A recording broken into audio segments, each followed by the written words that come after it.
What's up everyone, it's Gundam May Cry, and for this review we're gonna look at the OG Gundam himself, in particular the 1/100 Master Grade Gundam The Origin RX-78-2, released in 2015 for 4,950 yen.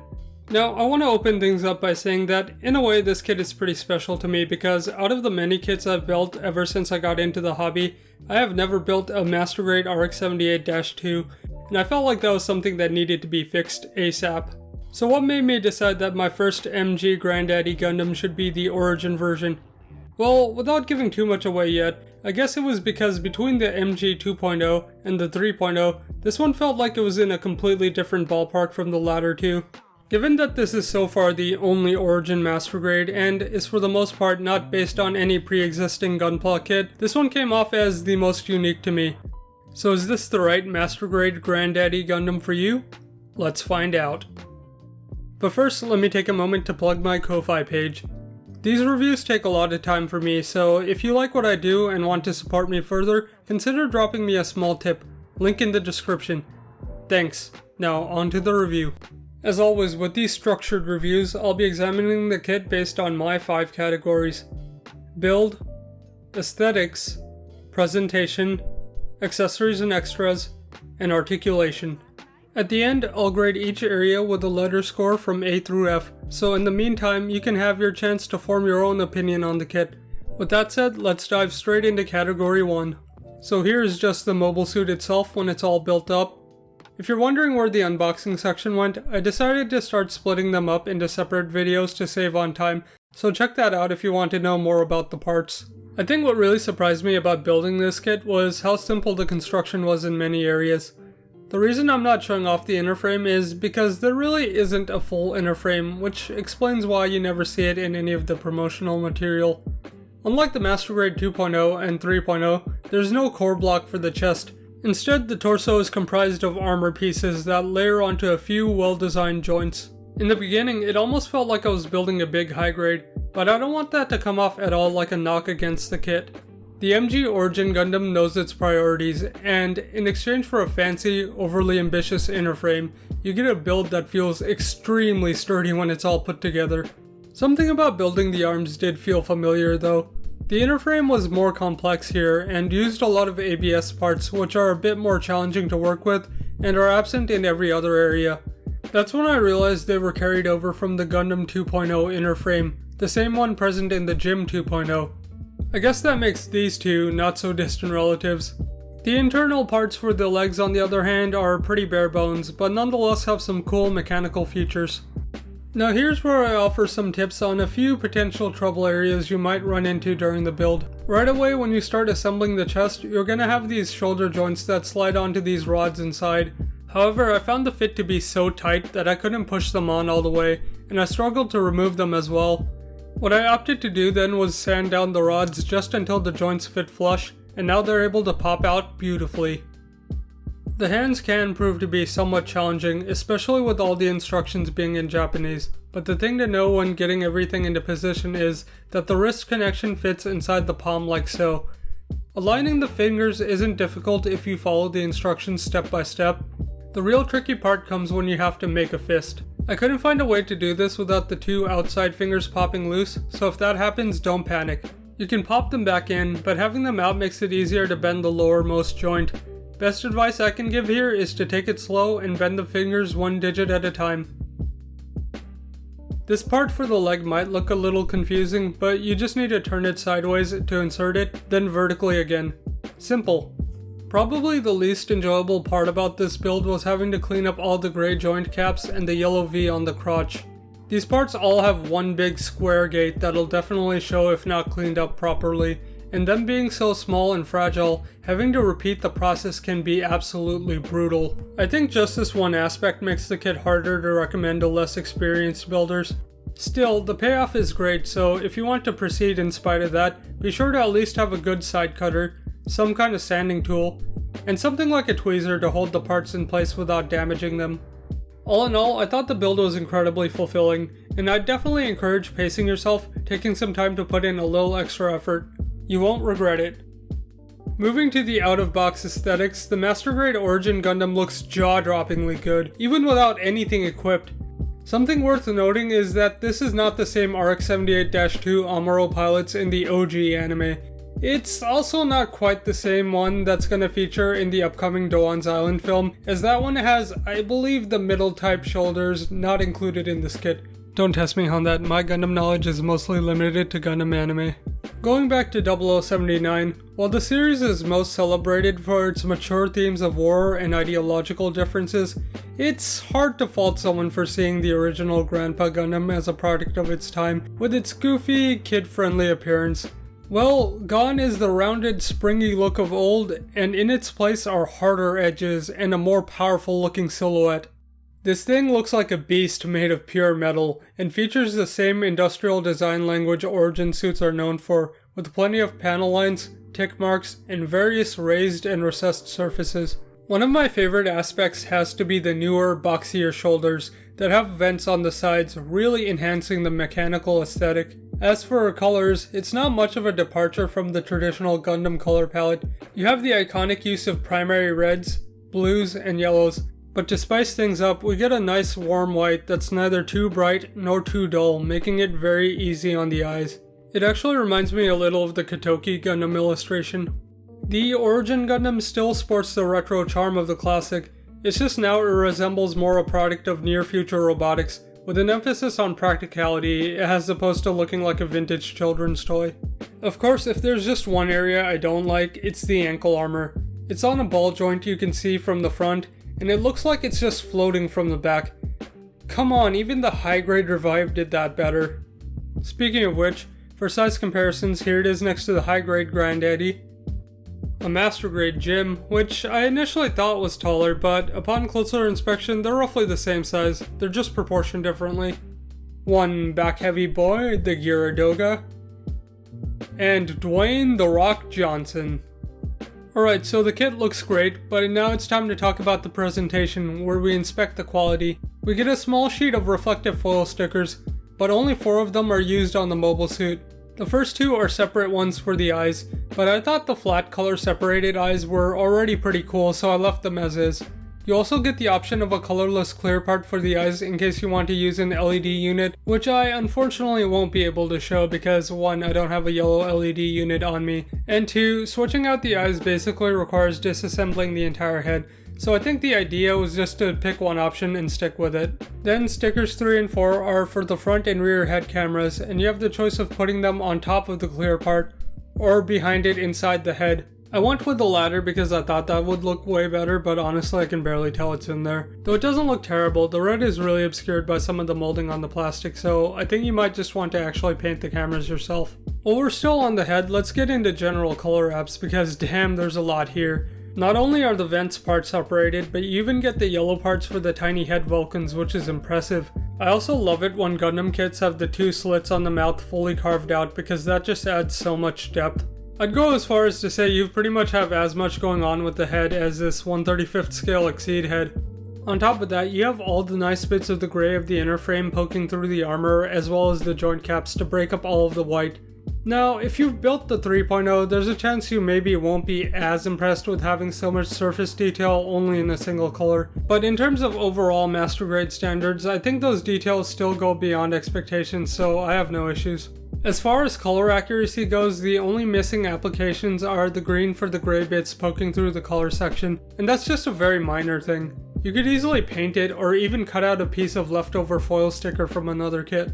Going over nub marks, there's a fair amount of them, which isn't too uncommon for MGs. You'll find them typically near the edges of pieces, and for the most part they're not too bad, but occasionally you are going to encounter the big square ones you'll have to sand down. I think there were some pretty nasty ones on the blue armor, and I sanded them down considerably, so they may not be that apparent. Even though nub marks don't show up as much on white parts, if you have a little grease or other residue on your fingers, it can certainly track. There are also some pretty noticeable mold lines on the upper leg, but not really anywhere else. Again, these aren't anything out of the ordinary for a Master Grade and can be dealt with without much issue. As for seam lines, a lot of them are well hidden or incorporated into details except for maybe 2 areas. The first would be the parts for what in human terms would be the Achilles area. It's just a straight line, but nothing too offensive. The second is the line running down the back, and I don't know how to feel about that.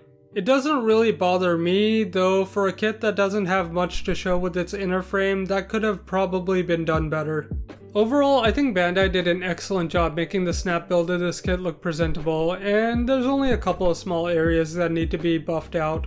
Let's get into the accessories, and as you can tell, there's a lot here, so the order I do things might be different this time. Since there are no additional hands that come with the kit, let's look at the pair we get, which are the fully articulated ones mostly pre-assembled on the runner, and I believe are carried over from the 3.0. The lack of fixed posed hands might disappoint some people because these things can be pretty hit or miss. I myself was pretty frustrated with them at first, but once I broke them in a bit, they kinda grew on me and can be fun to mess around with, admittedly. In terms of visuals, all the fingers besides the thumb are about the same length, which looks pretty off. And because of the kinda rubbery material the fingers are molded in, you get pretty bad nubs and mold lines, and doing any kind of cleanup results in the plastic flaking off. So given that these are the only hands you can use, does that drag down the aesthetics and presentation then? Not really, to be honest. You'll probably hardly even notice those issues once they're on. I'm just gonna briefly touch on the movements since there's a lot and I've already covered some of them in the build. All the fingers are on ball joints and the main ones can bend inwards at 3 points, almost like a real hand. The thumb has some room to move in and out, as well as a second ball joint and can bend at 1 point. Then you have the ball joint wrist connection off to the side of the palm, and you can get some interesting movement, though the little bit in the middle has a tendency to come loose very easily and can cause the ball joint to pop out of the socket altogether. As neat as these hands are, I really feel like Bandai might have over-engineered them. There's some other details, but for now I'm gonna jump into the weapons, starting with none other than the classic Gundam beam rifle. It looks pretty damn good and has the same simple, lightweight design we've seen since the beginning, with a few minor visual changes. There's a clear part for the sight and a gold foil sticker that goes behind it, and the effect is not amazing if I'm being honest. I like the idea, but you can still clearly tell the gold is a sticker. Something that's going to be a common trait among all the ranged weapons is the abundance of nubs, and since there's a lot of round parts involved, be prepared to spend a good amount of time doing some cleanup. On the plus side, the seam lines are minimal. The grip, however, is hollow from the back, and I don't get why they didn't just make it 2 parts. For movements, that can swing left and right. Plenty of side to side for the side as well. To equip the rifle, there's a tab on the main grip that pops out and inserts into the hand, and I'll get more into that once we've looked at all the handheld weapons. Other than that, there's another part here that swings out and allows you to store it on the shield via the square connection. Up next, then, is the new, more heavy-duty machine gun, and holy crap, this thing looks incredible. Like the last one, it's all in one color, but the part count is probably greater than any other Gunpla weapon I've built, and it shows. A lot of great surface details. What I said about the last sight applies here as well, though I find the clear part to stick out slightly for some reason, and so when I swing the sight left and right, it has to squeeze behind this part. There's also the second sight on the front, and I like these square ones a lot more because the sticker is behind a thick, clear part, giving it a shimmering, gem-like quality. Again, got a bit of nubs to clean up, though no bad seam lines at all. I will mention this barrel section would not stay on properly, so if you have that issue too, I managed to fix it just by putting a single layer of school tape around the connection, and now it holds perfectly. Disappointingly, there are some hollow bits down here, and I guess maybe that was the trade-off for having so many parts. Anyways, there's a single grip that can swing out only on the left side, another connection tab for the hand here, and lifting up this part allows you to likewise mount it onto the shield. Continuing on, we get an awesome origin style bazooka. Not much to say here personally, but I really like the color separation and panel line details. I also think the sight looks pretty decent here, and that swings left and right. The missile container can pop out and you get a spare set of missiles, though no extra container. This lever back here can move too, pretty neat. The grip can move back and forth, and you'll find the connection tab here. And pulling this part out lets you mount it onto the butt flap. I actually just remembered you could place the last 2 weapons here as well since the connection is the same. That means you can plug the bazooka on the shield too, however I imagine that'd be much too cumbersome to hold. Rounding off the last of the handheld weapons, where would the RX-78-2 be without his two trusty beam sabers? To go with them are two standard Master Grade size beam saber effects, and the tabs to equip the handles come out near the top. I will add the tabs don't stay inside the handles very well. When not in use, they return to their same usual place on the backpack holsters, which by the way are connected via ball joint. Okay, so to hold the weapons, I'm only gonna go over it once because it can get tedious and the process is roughly the same every time. For the sake of example, I will also be taking the hand off the wrist connection, which I'd probably advise against, but it does make things easier. First, spread the fingers out and have them all lined up like so. Then you want to pull this tab out, and it's pretty hard to reach, so what I do is remove the hand cover and take something like the dull end of a hobby knife and push it out from the other side. Next, position the fingers to thread around the weapon of choice. Say you want to hold the beam rifle, move the thumb away from the palm so it can go around the handle, curl the index finger inward so it can go inside the trigger guard, and push the rest of the fingers to the side. Lastly, pull the weapon tab out. Make sure both it and the hand tab are parallel to each other horizontally, and insert them into the mutual slots created for both of them for an extremely secure double tab connection. Now all you gotta do for a convincing grip is to take the fingers and firmly grasp the weapon. I'm sorry if it sounds like I'm overcomplicating things. It's not that hard, it just takes some fiddling to get the results you want as opposed to fixed posed hands. That's not to say you can't get pretty good results with them, as the arms are strong enough to support the weapons really well. However, you might experience a bit of droopiness because the ball joint connection is at the bottom side of the palm rather than the top, where I feel like it'd have been less susceptible to weight issues. They're a lot more evident with the heavy-duty beam rifle. Amazingly, the hands can get the job done if the wrist connection is really wedged in there, but I do question how that will last over time. The bazooka is a little tricky to pose with due to its sheer size and somewhat restrictive design, though it causes no greater weight issues than the beam rifles. And the beam sabers, I imagine, should give you no trouble, well, besides deciding whether you want to use them over the other weapons. We're not done yet though, because if you're looking for something a bit more hands-free, the Origin Gundam has got you covered.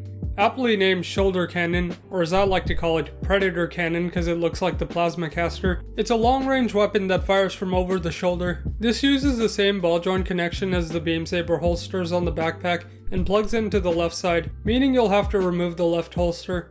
Naturally, you get a lot of up and down movement, as well as a bit of in and out. There's another joint here that gives you some pivot, but it's a little tighter so you might have to disconnect the cannon to access it. And yeah, I really dig this weapon. It probably has the best use of the sticker clear part combo, and I love the fact that there's two of them for some reason. You can also put the Predator Cannon in inactive mode by pulling it forward and revealing the saddle part that allows you to collapse it onto the connection. Still not enough firepower? Well, don't worry, because the mobile suit has some additional armaments built in and some effect parts to go with them. We got a missile launcher on the left clavicle, and some mid-flight projectile effect parts that pop on and look like they do some serious damage. They're not color accurate, but still very dynamic. On the right clavicle, lift open this hatch and there's a hidden Vulcan that fires upward and has an effect part that just sticks in. It's kinda loose, so be mindful of that. And to top it off, two arm-mounted cannons allowing the Gundam to really go full-on war machine. Sadly, only one effect part though. I wonder why. I believe these cartridges can also be removed. Finally, the last of the major accessories is the handy-dandy Federation shield. Pretty simple, but has some interesting differences from the classic 2.0 shield, the most striking being the proportions and the much wider white area on the bottom. I already showed off how you could store the weapons. In addition, there's a switch that lets you slide the window cover up and down. All these gray parts are for mounting it on the arm, and they're on a rail so you could reposition the shield higher or lower. The connection is a ball joint with a hinge to fold it around the arm, and this grip can swing up and down. If you want the shield held by hand, be sure to insert the grip into it first to make things easier, and to mount it, you simply just plug it into the back of the arm.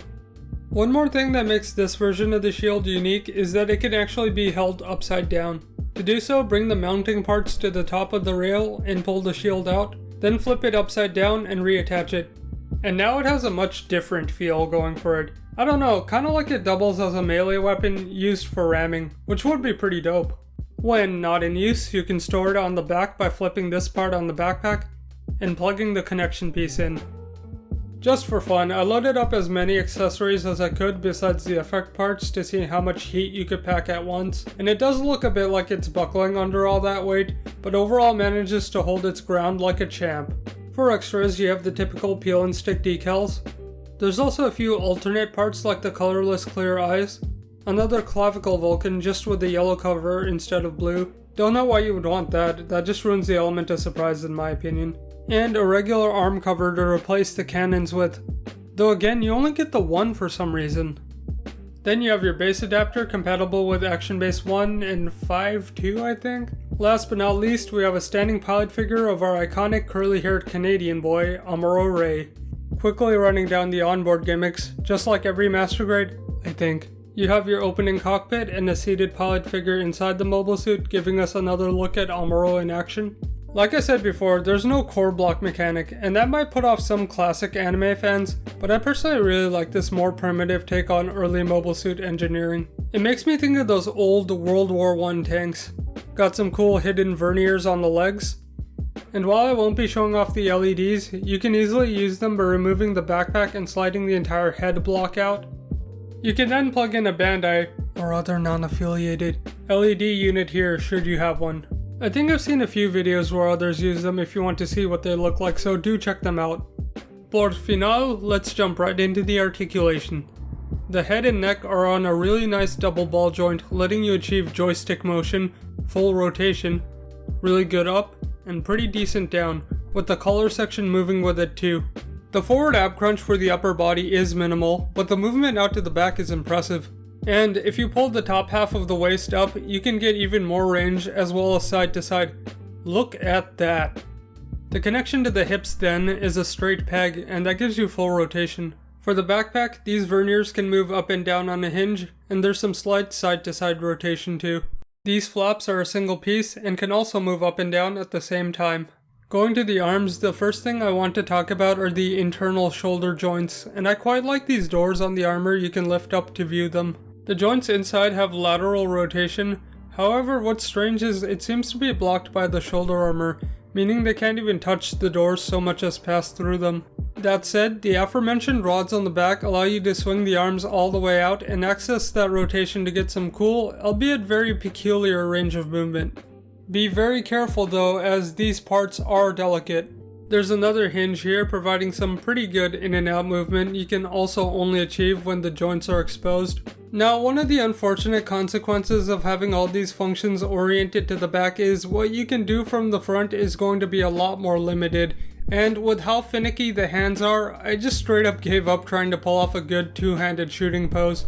As for the typical stuff, arms can do a full 360. The shoulder armor is sandwiched between the arm and the body, so that has a teeny bit of rotation. Lateral raise gets you more than parallel to the ground with the neat parting armor effect. Sadly, you're not going to get any last shooting pose out of that. Full rotation for the bicep swivel. A perfect full bend at the elbow revealing some pretty cool sliding pistons. Hands are on a double ball joint, allowing the wrist to move as well, and while you can get full rotation, because of the design, trying to do so without them popping off the joint entirely is such a hassle. Traveling down, both the front and back skirting armor are 100% identical. They're on a combination hinge and ball joint, giving you up and down movement, and you could drop each individual armor plate down to lift them almost all the way up. Side skirts are on a simple hinge and can go up and down like so, with some side-to-side movement from the inside. Then for the kick out to the front, the legs get you less than 90 degrees. Yikes, that could be better. Out to the back a little more since it's unimpeded by the armor, and lateral movement is not too bad. There's your splits, front to back swivel at the thigh. To make up for the poor forward movement, one interesting feature about the hips are these joints that can be pulled out to extend the legs at a bit of an angle, giving you more range. You'll want to be really mindful of what position the leg will be in when utilizing it, because if you do it in a neutral state, the leg will just bump into the crotch and you won't get all the way out. The joint is delicate, so definitely don't force anything. Just gradually shift and rotate the parts depending on how high you want to raise it. The bend at the knee, on the other hand, is flawless. On top of being able to kick his own ass, you can also see all the cool moving parts and sliding armor bits in action. I like that a lot. Continuing to the feet, the ankle guards have ball joint connections, which again is pretty meh, but at the very least they don't cause any issues. The feet themselves use ball joints, and this actually offers a spectacular amount of movement, including back and forth, side to side, and rotation. There's also an additional hinge joint that gets you some insane pivot. Here's how far the legs can spread out while the feet remain flat on the ground. And even though it gets to the point where they start to force themselves apart, that is still very good. Lastly, the feet can bend at 2 points, and there's a little bit of pivot at the toe. So yeah, despite some minor limitations, when you take the articulation as a whole, the MG Origin Gundam is one hell of a posing machine. Okay friends, we've spent a lot of time studying this kit in great detail, so at last, let's wrap things up with the final scores. I'm giving the build an A. I really enjoyed putting this kit together, and while some qualities might be pretty simple for Master Grade standards, I think they work to the kit's benefit, and the overall satisfaction of the finished product more than makes up for the few tedious aspects. The aesthetics likewise get an A. This is an absolutely killer interpretation of the RX-78-2. It brilliantly captures the essence of the iconic first Gundam and updates it by incorporating the design elements that make Origin mobile suits so visually striking. I'm gonna give the presentation an A. Fantastic use of part separation featured in many areas of the kit, and in general great quality control. You will have to do a bit of cleanup, but none of it is anything really egregious. Accessories and extras get an A. Now, the lack of additional hands is a bit of a letdown, but it's hard to feel even slightly disappointed with the mountain of goodies you get when everything is snapped together. 2 different beam rifles, a bazooka, shoulder cannon, and plenty of display options built into the mobile suit as well. That's way more than satisfactory to me. Lastly, I'll give the articulation an A. This guy can dominate most poses, and has a few tricks up its sleeve to make it really stand out. Sure, it could be a lot better when it comes to two-handed weapon poses, but that's far from the worst issue a kit could have. Bottom line, I love the Master Grade Origin RX-78-2, and I can't stress that enough. That said, if you had to pick just one MG Granddaddy Gundam to get over others, would this be it? I personally can't say. While it has everything I like to see in a Master Grade, it does cut corners in a few places. Some of the sticker usage isn't great, and certain aspects about it feel more akin to a high grade than a Master Grade. At the end of the day though, I think the 2 strongest qualities about it are its looks and the plethora of display options. And if that's what you want in a Master Grade, then the Origin Gundam won't let you down. If you want it and see it for a good price, you should get the kit now. I mean that with 100%, with 1000%. But that's all I got to say for now. As always, if you liked the review, be sure to give it a thumbs up. Let me know any thoughts you might have in the comments below. And subscribe if you want to stay up to date with future uploads. Take it easy, and I'll catch you all in the next one. Peace. Hey y'all, thanks for watching the video, and I sure hope the year has been treating y'all well so far. I myself finally got around to getting into Kamen Rider this year, starting with Build, and more than halfway into the series, I'm really enjoying it. Very much looking forward to checking out other series as the year progresses. I think I made the right choice splitting up the unboxing because while this video did still end up kinda long, I think the amount of content covered does sort of warrant the length a bit more. All the same, if you liked the video, I truly do appreciate y'all for sticking it through to the end. As usual, links as well as my socials will be in the description below. So till next time, this is Gundam May Cry, signing out.